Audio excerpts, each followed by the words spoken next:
যাহা হইতে বিঘ্ন নাশ অভীষ্ট পূরণ বাঞ্ছা কল্পতরুর্ভ্যশ্চ কৃপা সিন্ধুভ্যো এব চ পতিতানাং পাবনেভ্যো বৈষ্ণবেভ্যো নমো নমঃ। হরে কৃষ্ণ কৃষ্ণ কৃষ্ণ হরে হরে, হরে রাম রাম রাম হরে হরে। জয় জয় শ্রী রাধে শ্যাম নিতাই গৌর হরি বল, গৌর হরি বল।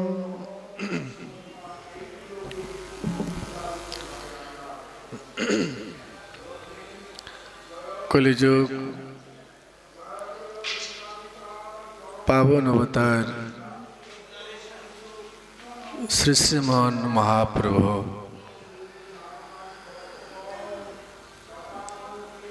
গঙ্গা তটে প্রবিষ্ট দেবর্ষি মহর্ষি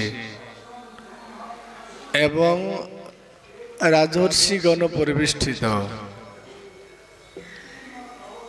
শ্রী পরীক্ষিত মহারাজের সভায়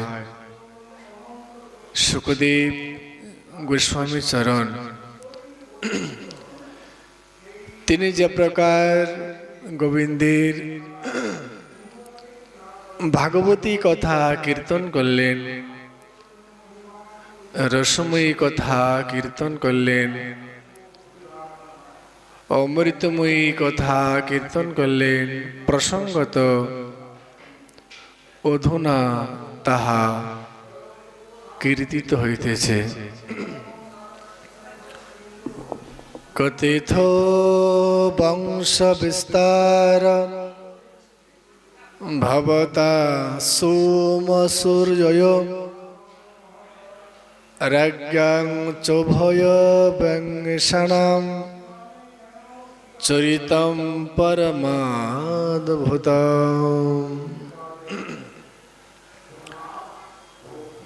শ্রী সুখদেব গোস্বামী চরণ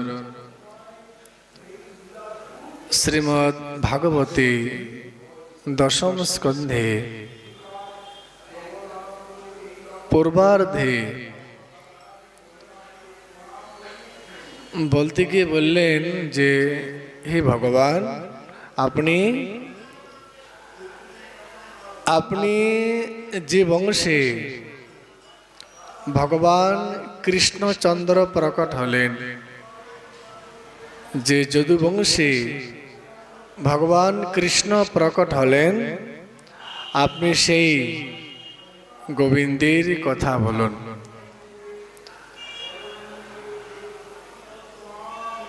ধর্মশীলস্য নিতরাম মুনি সত্তম।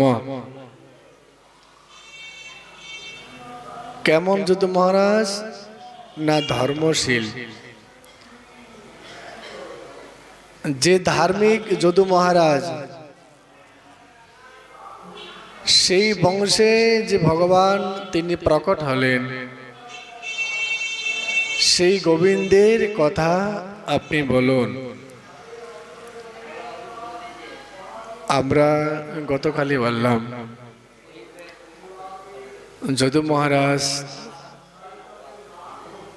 যদুর পিতা ছিল যজাতি,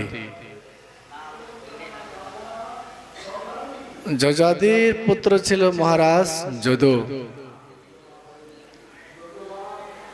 কিন্তু যদু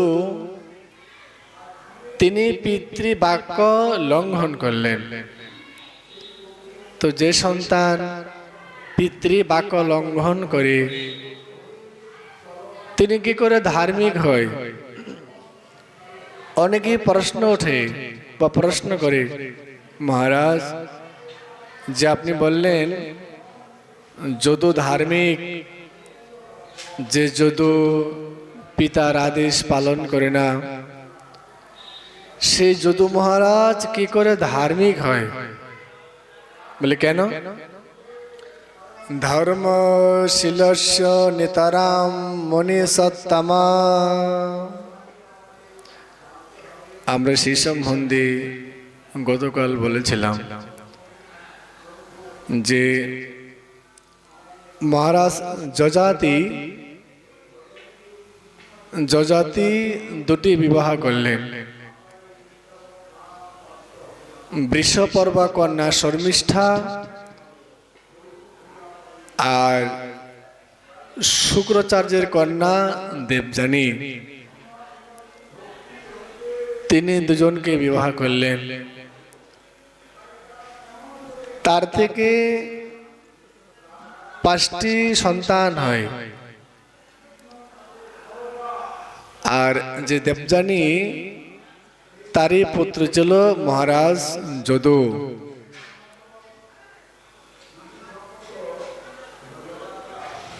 কিন্তু যদুর অভিসম্পাদ ছিল। কি অভিসম্পাদ? বলে জরা। শুক্রাচার্য তিনি যদুকে অভিসম্পাদ দিলেন, তুমি জরাগ্রস্ত হয়ে যাও। সেই ঋষির অভিসম্পাদে, শুক্রাচার্যের অভিসম্পাদে যদু মহারাজ তিনি জরাগ্রস্ত হয়ে যায়।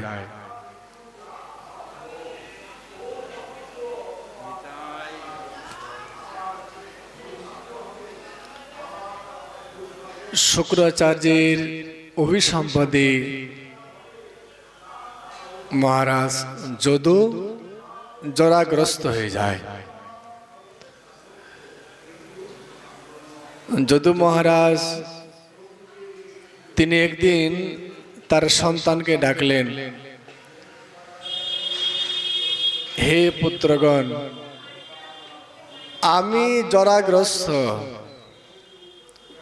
যদি তোমাদের যৌবন প্রদান করো তাহলে আমি স্বেচ্ছায় আমার পুত্রের যৌবন আমি গ্রহণ করতে চাই। যদুর 5টি সন্তান ছিল,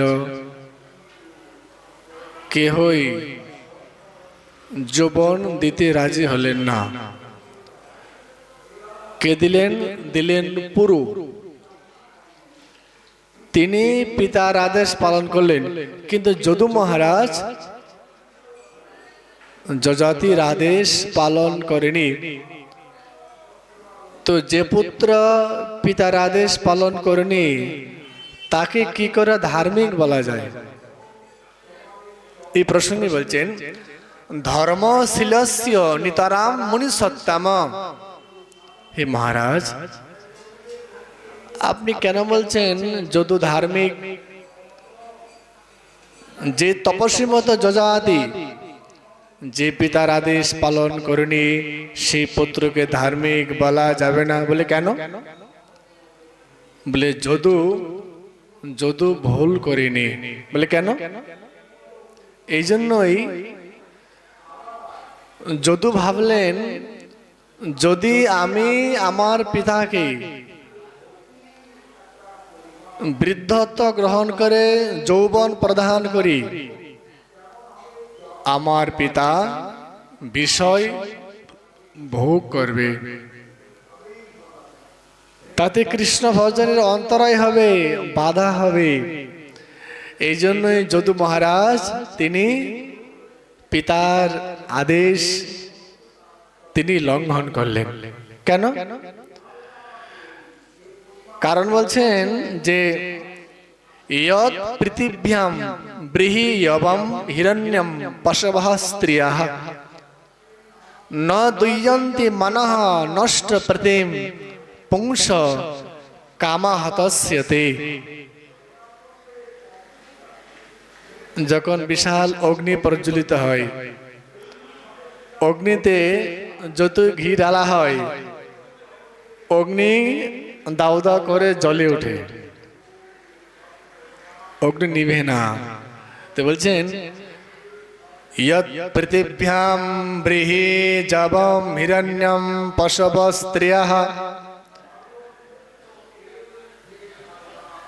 মানে অন্য বিষয়ভোগ যদি করা হোক, ইয়াবম হিরণ্যম স্বর্ণ মানে অর্থ সম্পদ, পশব মানে পশু, স্ত্রী। তাহলে ব্রীহি ইয়াবম হিরণ্যম পশব স্ত্রিয়ঃ, অর্থ ধন সম্পদ স্বর্ণ পশু যতই ভোগ করা হয়, ন দুয়ন্তি মানহ, তাতে মন প্রশান্ত হয় না, শান্ত হয় না, বড় দুঃখ হয়, কষ্ট হয়। যতই অগ্নিতে ঘি ঢালা হয়, অগ্নি দাউ দাউ করে জ্বলে ওঠে, জ্বলে ওঠে। এই জন্য যদু মহারাজ তিনি তার পিতাকে তার যৌবন প্রদান করেনি। তিনি কি করলেন? তিনি বলছেন মাম অনাদৃত্য ধর্মপি পাপস্যাৎ মৎ প্রভাবত। যদু কি করলেন? ভাগবত ধর্মের আশ্রয় নিলেন। যদু অন্য কিছু করেনি, পিতার আদেশ লঙ্ঘন করে কি করলেন? ভাগবত ধর্মের আশ্রয় নিলেন, গৌর গোবিন্দের চরণে শরণাপন্ন হলেন। এই জন্য যদুর কোনো অপরাধ হয়নি। এই জন্য ভাগবত বলছেন গুরুর নস্যাৎ জননী নস্যাৎ, তিনি গুরু হইলেও গুরু নয়, পিতা হইলেও পিতা নয়, মাতা হইলেও মাতা নয়, ভ্রাতা হইলেও ভ্রাতা নয়, যিনি মৃত্যুর হাত থেকে উদ্ধার করতে পারবেন না।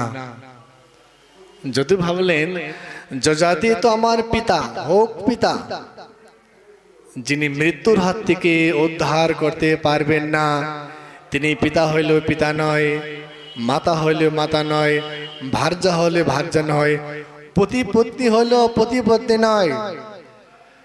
তাকে লঙ্ঘন করে যদি কৃষ্ণ ভজন করা হয়, কোনো অপরাধ হয় না। এই জন্য যদু কি করলেন? যজাতির বাণী তিনি লঙ্ঘন করলেন। মাম অনাদৃত্য ধর্মপে পাপ স্যাৎ প্রভাবত, তিনি ভাগবত ধর্মের আশ্রয় নিলেন। এই জন্য বলছেন ধর্মশীলস্য নিতরাম মুনিসত্তম। যদু কোনো সাধারণ ভক্ত নয়, আর ভগবান যে কোনো বংশে তিনি আসবেন না। আসবে চন্দন যেখানে সেখানে চন্দন হয়? হয় না। মলয়স যে পর্বত, মলয়স পর্বতেই চন্দন হয়। ভক্ত গৃহে ভক্তের জন্ম হয়। আর ভগবান এই অধার্মিক যদুর বংশে আসবেন বিশ্বাস হয়? বলে কদাচিৎ না। তার মানে ধর্মশীলস্য নিতরাম মুনিসত্তম, যিনি পরম ধর্মবিদ, পরম ধার্মিক যদু মহারাজ, সেই বংশেই শ্রী ভগবান তিনি প্রকট হবেন। অবতীর্ণস্য বিষ্ণুর বীর্যাণি সংসন্নঃ। হে ভগবান, হে সুখদেব গোস্বামী, যে বংশে ভগবান তিনি প্রকট হবেন সেই কথা আপনি কীর্তন করেন, এবং তিনি প্রকট হয়ে কি কি লীলা বিস্তার করবে আপনি সেই কথা বলুন। আমরা গতকাল বললাম যে ধর্মাৎ অনবতম ইতি ধর্মম, এটি ধর্মের সংজ্ঞা। আর অধর্মের সংজ্ঞা ভাগবতে সপ্তম স্কন্ধে খুব সুন্দর কথা বলছেন। অধর্মের 5টি লক্ষণ: বিধর্ম, পরধর্মশ্চ, আভাস উপমা ঝালহ অধর্ম শাখা পঞ্চিমা ধর্মজ্ঞ অধর্মবৎ তেজেত। অধর্মের 5টি লক্ষণ সব তার মধ্যেই বেষ্টিত। বিধর্ম, পরধর্ম, আভাস, উপমা এবং ছল। এই অধর্মের 5টি লক্ষণ ভাগবতের 7ম স্কন্ধে প্রহ্লাদ চরিত্রে সেই কথা বললেন। তো এখানে বলছেন বিধর্ম মানে যে ধর্ম, যে শুদ্ধ ধর্ম করতে গেলে বাধা সৃষ্টি হয় তাকে বলা হয় বিধর্ম, অথবা বিধর্ম যে ধর্ম ইতি বিধর্ম। 2 বলছেন পরধর্ম, অন্য কথিত যে ধর্ম তাকে বলা হয় পরধর্ম। আর 3 যে ধর্মের দ্বারা পাষণ্ড দম্ভ প্রকাশ পায় তাকে বলা হয় উপমা। এটি ধর্ম কিন্তু উপমা। আর 4র্থ যে ধর্মের তাৎপর্য গোপন করে অন্য ধর্ম যাজন করা হয় তাকে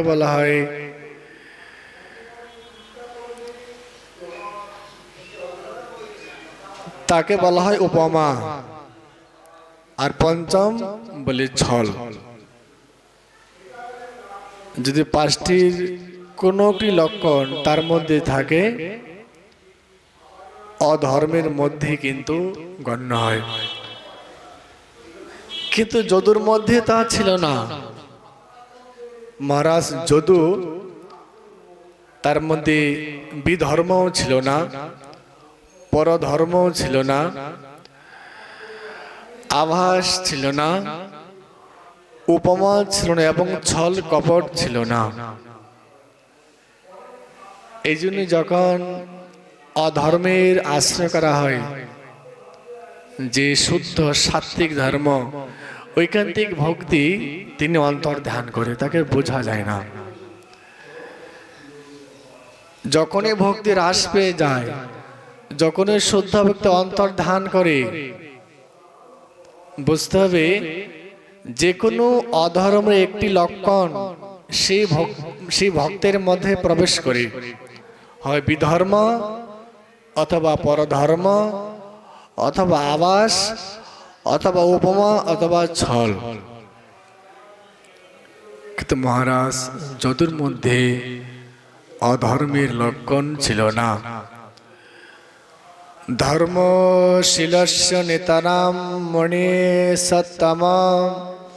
হে ভগবান, হে গুরুদেব, আপনি সেই বংশের কথা বলুন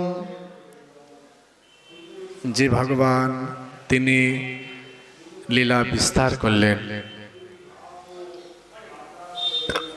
এই জন্যে লীলাকে 2 ভাগে ভাগ করা হয়। ঐশ্বর্যময় লীলা আর 2 মাধুর্যময় লীলা। বলে যেমন যে লীলাতে গোবিন্দের পিতা নেই, মাতা নেই, আত্মীয় স্বজন নেই, তাকে বলা হয় ঐশ্বর্যময়ী লীলা। যেমন কুর্ম ভগবান, মাতা নেই, পিতা নেই। কচ্ছপ ভগবান, নৃসিংহ ভগবান, বরাহ ভগবান। ভগবান তিনি স্বয়ং প্রকট হয়ে লীলা বিস্তার করে তিনি অন্তর্ধান করলেন, তাকে বলা হয় ঐশ্বর্যময়ী লীলা। তার মধ্যে যেমন ধন্বন্তরী ভগবান, মোহিনী ভগবান, মৎস্য ভগবান, শ্রী ভগবান প্রকট হলেন, কিন্তু পিতা নেই, মাতা নেই, সখা নেই, আত্মীয় স্বজন নেই। কিন্তু ভগবান লীলা করলেন। তার এই যে লীলা, সেই লীলাকে বলা হয় ঐশ্বর্যময়ী লীলা। দুই, মাধুর্যময়ী লীলা। যে লীলাতে গোবিন্দের জন্ম হয়, পিতা হয়, মাতা হয়, ভাই হয়, সখা হয়, তাকে বলা হয় মাধুর্যময়ী লীলা। কিন্তু মহাজনগণ এই ঐশ্বর্য থেকে মাধুর্যের অনেক অনেক মহিমা কীর্তন করলেন। এই জন্যই মাধুর্য লীলা অনেক অনেক শ্রেষ্ঠ। যদুর বংশ ভূতবান ভূত ভাবনা,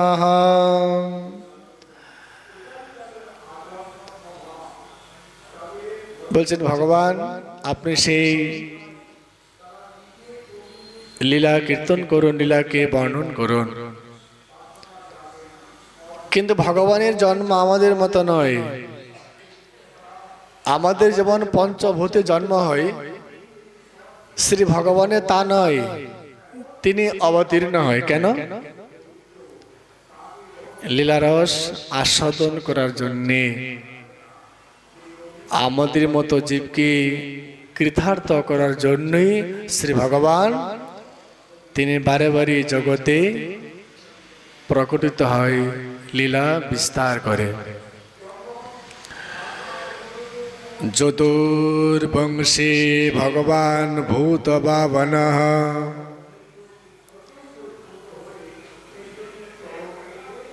তো বলছেন তাহলে গোবিন্দের যে স্থিতি, তিনি কোথায় থাকেন? তিনি সর্বত্র, তিনি ব্যাপক, তিনি বিভু, তিনি অনন্ত, তিনি সর্বাশ্রয়, তিনি মহাকাল, তিনি অনাদি। কিন্তু ভগবান তিনি কোথায় থাকেন? বলছেন সর্বোপরি শ্রী গোকুল ব্রজলোক ধাম, গোকুল শ্বেতদেব বৃন্দাবন নাম। কোথায় থাকেন? বলে গোলক। এই ব্রহ্মাণ্ডে 14টি ভুবন, সপ্তলোক পৃথিবীর নিচে, অতল, বিতল, সুতল, তলাতল, মহাতল, রসাতল, পাতাল। এই সপ্তলোক পৃথিবীর নিচে, আর সপ্তলোক পৃথিবীর ঊর্ধ্বে। ভো ভুব স জন তপ মহর ব্রহ্ম, তারপরে বৈকুণ্ঠ, তারপরে শ্বেত গোলক। শ্রী ভগবান এখানে গোবিন্দের স্থিতি। শ্রীদাম সুদাম মধুমঙ্গল, তিনি সমস্ত সখাদের নিয়ে শ্রী ভগবান নিত্য সিদ্ধ পরিকর নিয়ে গোলক বৃন্দাবনে তিনি লীলা বিহার করেন। এই জন্য কবিরাজ গোস্বামী চৈতন্য চরিতামৃতে বললেন সর্বোপরি শ্রী গোকুল ব্রজলোক ধাম, সকলের উপরে যত লোক, সমস্ত লোকের উপরে বলে ব্রজলোক মানে গোকুল। গোকুল শ্বেতদেব বৃন্দাবন নাম, সবচেয়ে ঊর্ধ্বে শ্বেত গোলক ধাম। সেখানে শ্রী ভগবান তার নিত্য সিদ্ধ পরিকর শ্রীধাম সুধা মধুমঙ্গল নন্দ যশোদা গোপ গোপী, তিনি সমস্ত পরিকরকে নিয়ে শ্রী ভগবান নিত্য গোলকে তিনি বিরাজ করে। ব্রহ্মাণ্ডে প্রকাশ তার কৃষ্ণের ইচ্ছায়, একই স্বরূপ তার নাই দ্বৈকায়। তো ভগবান তিনি কোথায় থাকেন? নিত্য গোলক ধামে থাকেন। তার যখন ইচ্ছা হয় লীলারস আস্বাদন করবেন, তখন শ্রী ভগবান তিনি জগতে প্রকটিত হয়ে লীলা বিস্তার করে তিনি ভক্তকে কৃতার্থ করেন। এই জন্যই তিনি বারবার তিনি পৃথিবীতে আসেন, প্রকটিত হন, লীলা বিস্তার করেন। অবতীর্য যদুর বংশে ভগবান ভূত ভাবনা।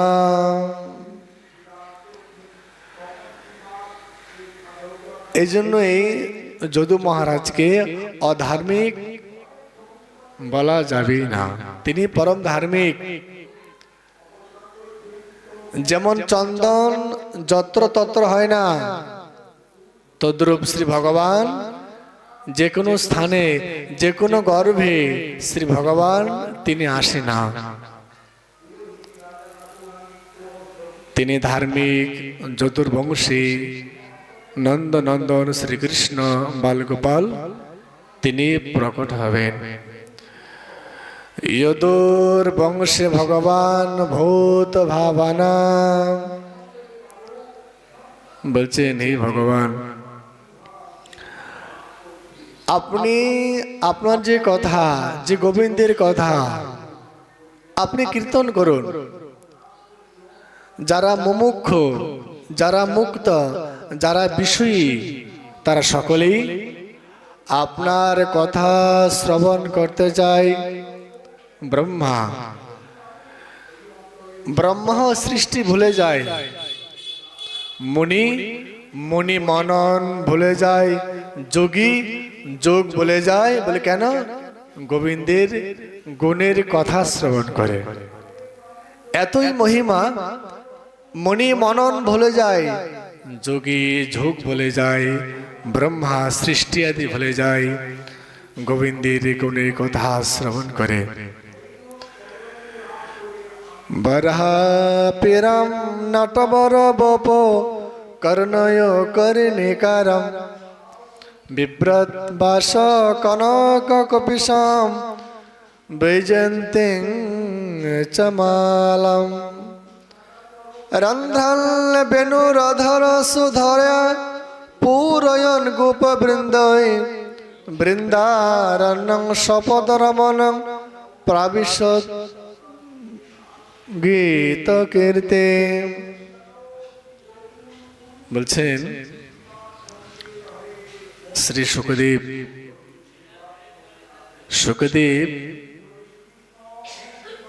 তিনি জন্ম থেকে ব্রহ্মজ্ঞানী। সুখদেব জন্মের সঙ্গে সঙ্গেই তিনি সংসার ছেড়ে চলে গেলেন। কোথায়? বনবিথিকায় চলে গেলেন। তিনি ব্রহ্মের চিন্তায় আসক্ত হয়ে গেলেন। বেশ পুত্র শ্রী সুখদেব, ব্যাসদেবের মনের মধ্যে বাসনা ছিল যে তারই পুত্র শ্রী সুখদেব তিনি জগতে ভাগবতী বার্তাকে কীর্তন করবে। কিন্তু বিধির কি অদৃশ্য, জন্মের সঙ্গে সঙ্গেই সুখদেব তিনি সংসার ছেড়ে চলে গেলেন। বেশ ভাবলেন কিভাবে পুত্রকে সংসার মুখী করা যায়। ব্যাসদেব বললেন কি, দুটি মন্ত্র দিলেন। কি মন্ত্র? বরহা পীরম নটবর বপু কর্ণয় কর্ণিকারম। ব্যাসদেব দুটি শ্লোক দিলেন। বলে যাও তোমরা যত্র তত্র শ্লোকের কীর্তন করো। এই শ্লোক শ্রবণ করে যদি কেউ আকৃষ্ট হয়ে যায় তাকে ধরে আমার কাছে নিয়ে আসবে। ব্যাসদেব তিনি তার শিষ্যকে পাঠালেন। ভাগবতের দশম স্কন্ধের যে বেণুগীতির শ্লোক, বরহা পীরং নটবর বপ কর্ণয় কর্ণিকারম, মানে গোবিন্দের যে গুণের বর্ণন, তিনি কেমন? তিনি নবকিশোর নটবর। গোবিন্দের কর্ণে কর্ণিকা পুষ্প, বক্ষে বৈজয়ন্তী মালা, আর তিনি যখন বংশী ধ্বনি করলেন, রন্ধ্রে রন্ধ্রে অধর সুধা তিনি ঢেলে দিলেন। যখন সেই শ্লোক শুকদেব তিনি শ্রবণ করলেন, শুকদেব সেই শ্লোক শ্রবণ করে তিনি আর স্থির থাকতে পারলেন না। তিনি ব্রহ্মজ্ঞানী ছিল, তার ধ্যান ভঙ্গ হয়ে গেল। সঙ্গে সঙ্গে শ্রী শুকদেব চলে গেলেন বেশ দেবীর কাছে। বলে, যাও তুমি জগতে যে ভাগবতী বার্তা, সেই ভাগবতী বার্তাকে তুমি প্রচার প্রসার করো। সেই কথা শ্রবণ করে তিনি আকৃষ্ট হয়ে গেলেন। বলছেন, হে ভগবান, জগতের এমন কোন তপস্বী যিনি গোবিন্দের ভাগবত কথা শ্রবণ করে না? ব্রহ্মা, বিষ্ণু, মহাদেব, ইন্দ্র, এমনকি দেবর্ষি নারদ, তারা সর্বত্রই গোবিন্দের গুণের কথা কীর্তন করে, কিন্তু অন্ত খুঁজে পায় না। অনন্তদেব তিনি বলছেন, অনন্তদেব তিনি সহস্র মুখে গোবিন্দের কথা কীর্তন করেও অন্ত খুঁজে পায় না। এই জন্য বলছেন, বিশ্বত্মা তানিন বদ বিস্তরাত, যারা মুক্ত, যারা মুমুক্ষ, যারা বিষয়ী, তারাও এই ভাগবত কথা থেকে, শ্রবণ থেকে বিরত থাকতে পারে না। এই জন্য এই মহাজন বলছেন, হরি কথায়াম, দীর্ঘদিন ভগবত সেবা করেও ভগবানকে পাওয়া যায় না। কিন্তু এই ভাগবত কথা শ্রবণ করতে করতে যখন হৃদয়ের অজ্ঞান অন্ধকার দূরীভূত হয়, ভগবান তৎক্ষণাৎ তিনি প্রকটিত হয়। হৃদ গ্রন্থে যতক্ষণ ছেদন না হয়, আমাদের প্রত্যেকের হৃদয়ে হৃদ গ্রন্থি থাকে, যতক্ষণ হৃদ গ্রন্থি ছেদন না হয়, হৃদয়ের গ্রন্থি ছেদন না হয়, যতই সাধন উপাসনা করা হোক, সংসার বন্ধন খণ্ডন সম্ভব না। এই জন্যই মুমুক্ষ, বুভুক্ষ, এমনকি বিষয়ী, তারাও নিত্য নিরন্তর ভাগবত কথা শ্রবণ করে থাকে। বলছেন, রসায়ন কথা দেখা যায়, মানে ভক্তমাল চরিত্রে শ্রী রাধারমণ ঘোষ মহাশয়, তিনি যখন গৃহে ছিলেন, ঠিক সন্ধ্যা সময় ধোপা, তো ধোপা তিনি কাপড় কাছে, তো ঠিক সন্ধ্যা সময় কাপড় কাচতে গেলেন। বলছেন, মহারাজ বেলা তো চলে গেল, আজকে আর কাপড় ধোয়া হবে না। সন্ধ্যা কি কাপড় ধোয়া হয়? হয় না, বেলা চলে গেল। বাল্যকালে কৃষ্ণ ভজন, বৃদ্ধ হলেই গেল। বৃদ্ধ হলেই গেল। ওই কথাটি রাধারমণ ঘোষ মহাশয়ের হৃদয়ে একদম বিদ্ধ হয়ে গেল। দেখবেন ভাগবতে প্রহ্লাদ বা ধ্রুবের চরিত্রে যদি ধ্রুব সংসার থেকে না যেতেন ভগবান পেতেন না, কিন্তু ধ্রুবের মা তাকে কটূক্তি করলেন, কটু বাক্য বললেন, কিন্তু গোবিন্দের আশীর্বাদ রূপে গ্রহণ করলেন। কখন কিভাবে যদি ধ্রুবের মা শাসন না করতেন সংসার ছাড়তেন না, আর সংসার না ছাড়লে ভগবানকে দর্শন পেতেন না। তাহলে এই অভিসম্পাত তিরস্কার আশীর্বাদের কারণ হলো কিনা? কারণ হয়ে গেল। কিন্তু আমরা বুঝতে পারি না, যাহা কিছু হয় যদি মেনে নেওয়া যায় গোবিন্দের কৃপা।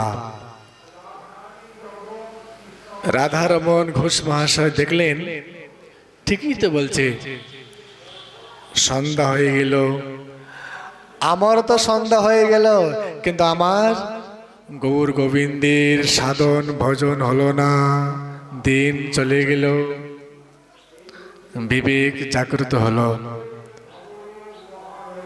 রাধারমণ ঘোষ মহাশয় তিনি সিদ্ধান্ত নিলেন আর নয়, সারাটা জীবন চলে গেল, অন্তিম সময় আমি শ্রীধাম বৃন্দাবনকে আমি গৌর গোবিন্দের আমি উপাসনা করব।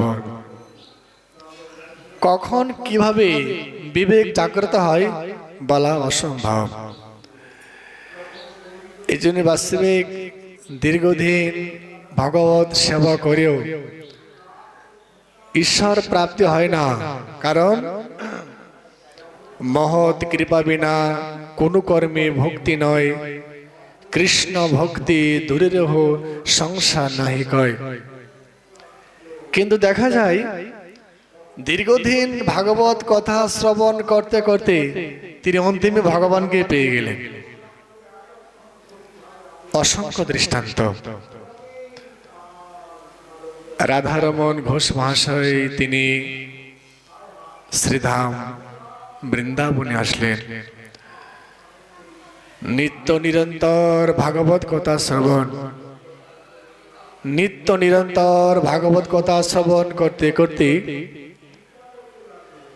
তিনি বৃন্দাবনে বিচরণ করতে লাগলেন। প্রত্যেক দিন ভ্রমণ করতে করতে একটি বনের মধ্যে প্রবেশ করলেন। গিয়ে দেখেন কোন এক মহাত্মা, তিনি প্রত্যেক দিন এই ভাগবত কথা কীর্তন করেন। রাধারমণ ঘোষ মহাশয় তিনি ধীরে ধীরে ধীরে ধীরে ওই সাধকের পিছনে বসে তিনি ভাগবত কথা শ্রবণ করেন। সন্ত মহারাজ তিনি ভাগবত কথা বলেন, আর রাধারমণ ঘোষ মহাশয় ভাগবত শ্রবণ করে তিনি চলে যায়। দীর্ঘদিন অতিক্রম হয়ে গেল। প্রত্যেক দিন ঘোষ মহাশয় তিনি ভাগবত শুনতে যায়, যে ভাগবত শেষ হয়ে যায় তিনি আবার তিনি চলে আসেন। এইভাবে বহুদিন চলে গেল। তিনি আবার গেলেন। এদিন ভাগবত শেষ করার পূর্বেই তিনি চলে আসছেন। বলছেন দাঁড়াও। ঘোষ মহাশয় ভাবলেন, তিনি ভাবলেন হয়তো মহাত্মা তিনি জানে না আমি যে ভাগবত কথা শ্রবণ করতে যায়, কিন্তু না, তপস্বী সাধক তিনি সব তার নখদর্পণে। যেদিন সম্পূর্ণ ভাগবত শেষ হয়ে যাবে সেই দিন রাধারমণ ঘোষ মহাশয় তিনি ওই দিন ভাগবতের অন্তিম দিন, মানে এই দিন ভাগবত সমাপন হয়ে যাবে। রাধারমণ ঘোষ মহাশয় ভাগবত কথা শ্রবণ করতে করতে করতে তিনি যখন চলে যাবেন, বললেন দাঁড়াও ঘোষ মহাশয়, আজ ভাগবতীর অন্তিম দিন, আজই ভাগবতীর পূর্ণাহুতি হবে, তুমি কিছুক্ষণ অপেক্ষা করো, যখন ভাগবত শেষ হবে তখন তুমি যাবে। রাধারমণ ঘোষ মহাশয় তিনি বাবাজি মহারাজ তিনি ভাগবত কথা কীর্তন করলেন, আর ঘোষ মহাশয় ওই ভাগবত শ্রবণ করতে করতেই পাশে ছিল তমাল বৃক্ষ। সেই তমাল বৃক্ষ থেকে তমাল বিহারী তিনি প্রকট হয়ে গেলেন। সেই তমাল বিহারী কৃষ্ণকে এই ঘোষ মহাশয় তিনি দর্শন করে অচৈতন্য হয়ে তিনি মহারাজের কোলে তিনি পড়ে গেলেন। ঘোষ মহাশয় তিনি ক্রন্দন করতে করতে অচৈতন্য হয়ে গেলেন। এদিন ভাগবত শেষ হয়ে গেল। অনেকক্ষণ পর তিনি তার চেতনা ফিরিয়ে এলো, বলছেন যাও রাধারমণ, তোমার যে ভাগবত কথায় শ্রদ্ধা ছিল, তোমার যে ভাগবত কথায় ভালোবাসা ছিল, আজ সে ভাগবত রূপী ভগবান তোমাকে দর্শন দিলেন, তোমার জীবন সার্থক হলো, যাও ভাগবত রূপী ভগবান তোমাকে কৃপা করলেন। এই জন্য বলছেন হরি কথায়াম, গৌর কথা কৃষ্ণ কথা শ্রবণ করতে করতে কি হয়, বিবেক জাগ্রত হয়। যে 18 প্রকার দোষ আমাদের প্রত্যেকের হৃদয়ে 18 প্রকার দোষ থাকে, নিরন্তর কথা শ্রবণ করতে করতে, অমৃতমী কথা শ্রবণ করতে করতে যে হৃদয়ের 18 প্রকার দোষ কি হয় বলে ছেদন হয়ে যায়, নিরসন হয়ে যায়। এটি খুব সূক্ষ্ম দৃষ্টি। যতদিন হৃদয়ের অজ্ঞান অন্ধকার দূরীভূত না হয় ততদিন পর্যন্ত অকিঞ্চনা ভক্তির সন্ধান পাওয়া যাবে না।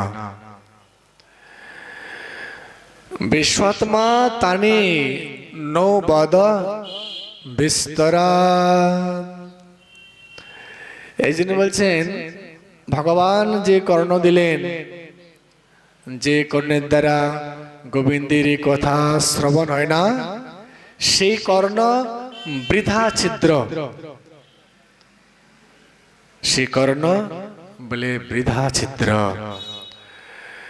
বলে কেন? যখন বর্ষাকাল হয় ভেগ ভেগ কি করে চিৎকার করে, কিন্তু ভেগের চিৎকার কেউ বুঝতে পারে না, কিন্তু একজন বুঝে, তিনি হলেন ওই সর্প মহারাজ। তো আমরা যদি কৃষ্ণ কথা ছেড়ে বিষয়ে কথা বলি, এই কর্ণরূপ গর্তে সর্প দংশন করবে, বারবার দুঃখ কষ্ট যাতনা ভোগ করতে হয়। পিবত ভাগবত রসমালয়ম মুহুর্মুহু রসিকা ভুবি ভাবকা। একবার নয়, দুইবার নয়, বারবার বারবার সেই অমৃত রসায়ন কথা কর্ণের দ্বারা তোমরা পান করো। যদি বারবার পান করা হয়, দুঃখ কষ্ট যন্ত্রণা থেকে নিষ্কৃতি পাওয়া যায়। এই যে বলছেন, যিনি পায়ের দ্বারা ভগবত প্রতিদিন করেন না, গোবিন্দ সেবা করেন না, তার সেই পা বৃক্ষবৎ। আর জানি বিশ্বত্মা তাণে বেদ বিস্তরা, যে নয়ন দ্বারা গোবিন্দের দর্শন হয় না, সে নয়ন ময়ূর চক্ষুবৎ। দেখবেন ময়ূর পুচ্ছে চক্ষু থাকে না, ময়ূর পাখায় চক্ষু থাকে, কিন্তু সেই চক্ষুর কোনো সার্থকতা আছে নেই।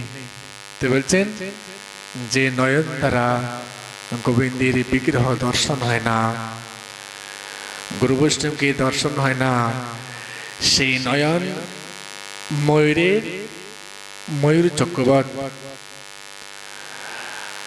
আর যে হাতের দ্বারা গোবিন্দের সেবা হয় না, যে হস্তের দ্বারা রাধা মাধবীর সেবা হয় না, সেই হস্ত মৃত কঙ্কণবৎ। ধরেন একজন ব্যক্তি তিনি মরে গেলেন, যদি তার হাতে সোনার কঙ্কন থাকে, কোন মূল্য থাকে, সে তো মৃত হয়ে গেল। ঠিক তাই, যে হাত গোবিন্দ সেবায় লাগলো না, সে হস্ত মৃত কঙ্কণবৎ। যিনি শ্বাসের দ্বারা গোবিন্দের আঘ্রাণ তুলসী ঘ্রাণ গ্রহণ করেন না, তার শ্বাসে শ্বাসে মৃত্যু হয়। এতই মহিমা। বিশ্বত্মা তানে নো বেদ বিস্তরা, মিতরং মুনি সত্তমা। এই জন্যই রাধারমণ ঘোষ মহাশয় তিনি কি সাধনা করলেন, তার কোনো ইতিহাস পাওয়া যায়নি, কিন্তু তিনি যে ভাগবত কথা শ্রবণ করে ভগবানকে পেলেন, তাহার কিন্তু দৃষ্টান্ত পাওয়া যায়। দীর্ঘদিন গৌর কথা কৃষ্ণ কথা শ্রবণ করতে করতে যে ক্লেশ, যে অজ্ঞান, অবিদ্যা, অস্মিতা, রাগ, দেশ, অভিনিবেশ কি হয়, মিলে বিনাশ হয়ে যায়। খুব সূক্ষ্ম, দেখা যায় না। পঞ্চ অবিদ্যা দেখা যায় না, এটি সূক্ষ্ম, অনন্তকালের বাসনা। এই জন্য বলছেন, যতদিন বাসনা ছেদন না হয়। আর বাসনা এমন না, একটি বাসনা শেষ হবে আর একটি বাসনা আসবে। যতদিন বাসনা শেষ না হবে, জন্ম মৃত্যুর চক্র থেকে উদ্ধার পাওয়া যাবে না। একের পরে এক বাসনা, একের পরে এক বাসনা, অর্থং দেহে, ধনং দেহে, যশং দেহে। এটি গোবিন্দের ভগবানের কৃপা নয়। বলে কেন? কৃষ্ণ কহে আমায় ভজে, মাঘে বিষয় শোক, অমৃত ছাড়ি বিষ মাগে, এই তো বড় মূর্খ। আমি বিজ্ঞ, এই মূর্খে বিষয় কেন দেব? আমি স চরণামৃত দানে, আমি বিষয় ভোলাইব। এটি গোবিন্দের কৃপা। দেখবেন এখানে অনেক বড় বড় যোগী তপস্যা আসে, অনেক বড় বড় প্রভাবশালী ধনবান আসে, কিন্তু বুঝতে পারবেন না। কোটিপতি আরবপতি এখানে আসে, দিনহীন দরিদ্র কাঙ্গাল। এটি সার্থকতা হলো, উঁচু স্থানে জল দিলে নিচু স্থানে যায়, নিজে হইয়া বুঝলি সে কৃষ্ণ ভক্তি পায়। এটি ভক্তের প্রথম ভূষণ, যার মধ্যে যত ধন্যতা তৃণাদেবী, তিনি তত ভক্তির কি বলে অধিকারী। হয়তো অনেকে আমার মহারাজকে দেখেননি, যখন কোনো শিষ্য গুরু ভাই আমার যখন গুরুদেবের কাছে যেতেন, আপনি কোথায় থেকে এসছেন, ওনার শিষ্য কিন্তু সম্মান কোথায়, আপনি কোথা থেকে এসছেন, বলেন বাবা আমি তো আপনার শিষ্য। ও আচ্ছা, জয় রাধে। বলেন সকলের মধ্যেই তো ভগবান, সকলের মধ্যেই তো অন্তর্যামী। এই জন্য বলছেন আমি বিজ্ঞ এই মূর্খে বিষয় কেন দেব, আমি চরণামৃত দানে আমি বিষয় ভোলাইব। রূপ রঘুনাথ সনাতন, এটি করুণা নয়, কৃপা নয়।